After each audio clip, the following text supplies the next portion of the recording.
या अली या रसूल अल्लाह या गौस कहना कैसा है। मोहम्मद जिलानी, गुजरात सूरत से।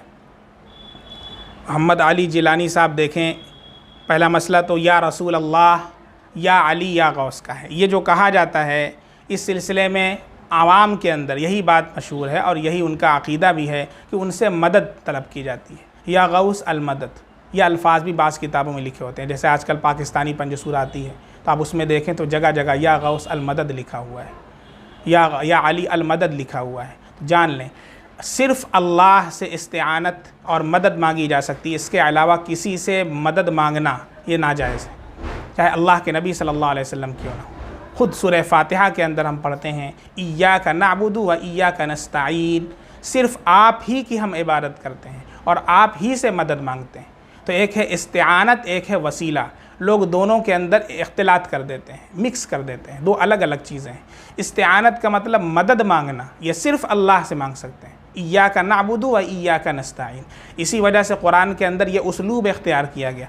ये भी हो सकता था नअबुदु का व नस्तईनु का, हम तेरी इबादत करते हैं और तुझसे मदद मांगते हैं, लेकिन नहीं, ग्रामर के हिसाब से इय्याका जो ऑब्जेक्ट है उसको पहले लाया गया। क्या मतलब, इय्याका नअबुदु, हम तेरी ही इबादत करते हैं, व इय्याका नस्तईन, हम तुझ ही से मदद मांगते हैं। यानी तेरे अलावा खा अल्लाह के नबी क्यों ना हो, उनसे भी मदद मांगना जायज़ नहीं है।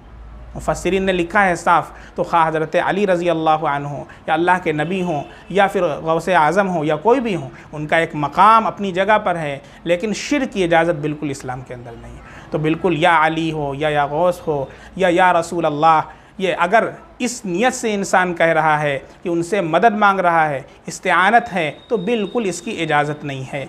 या रसूल अल्लाह के अंदर बहुत सी नियतें हो सकती हैं। तो अगर किसी ने या रसूल अल्लाह कहा तो या का जो वर्ड है ये निदा के लिए अरबी में यूज़ किया जाता है। निदा का मतलब किसी को बुलाने के लिए, फॉर कॉलिंग अ पर्सन, किसी पर्सन को बुलाने के लिए। अब जाहिर सी बात है किसी को भी इंसान बुलाता है, जैसे बोलता है ए खालिद, ए गुल, तो वो सामने होते हैं, उसी वक्त उनको बुलाता है।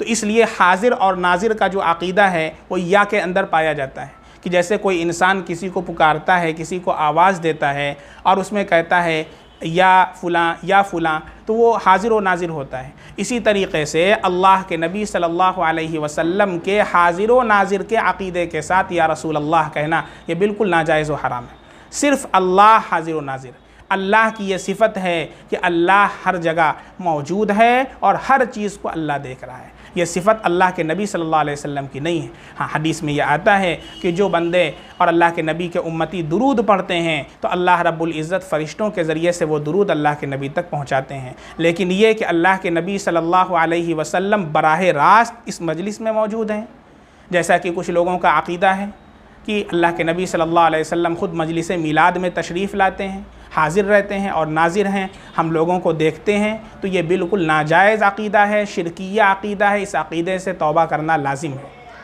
अल्लाह की सिफ़त है हाजिर व नाजिर, अल्लाह के नबी के अंदर ये सिफ़त साबित करना जायज़ नहीं।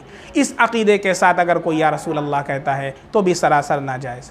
इसी तरीक़े से अगर कोई या रसूल अल्लाह कहता है, उसका यह अक़ीदा नहीं है कि अल्लाह के नबी सल्लल्लाहु अलैहि वसल्लम हाजिर व नाजिर हैं, या वो अल्लाह के नबी से मदद नहीं मांग रहा बल्कि या रसूल अल्लाह इसी तरीक़े से फ़र्त महब्बत में और जज्बे शौक़ के अंदर आकर के या रसूल अल्लाह कह दिया, तो इसकी इजाज़त है। क्योंकि इन्नमल आमालु बिन्नियात, आमाल का दारो मदार नीयतों पर मौकूफ़ है। इसी तरीक़े से अशार वग़ैरह के अंदर, नात वग़ैरह में, चूँकि उसके अंदर अल्लाह के नबी सल्लल्लाहु अलैहि वसल्लम से महब्बत का इज़हार होता है, आप सल्लल्लाहु अलैहि वसल्लम से फ़र्ते जज्बात का इज़हार होता है, तो ऐसे मौके पर भी गुंजाइश है। चूँकि वहाँ पर अल्लाह के नबी सल्लल्लाहु अलैहि वसल्लम से जो है इस्तिआनत मकसूद नहीं होती है, बल्कि वहाँ पर एक शायर अपने जज्बात को बयान करता है और उसकी तर्जमानी करता है।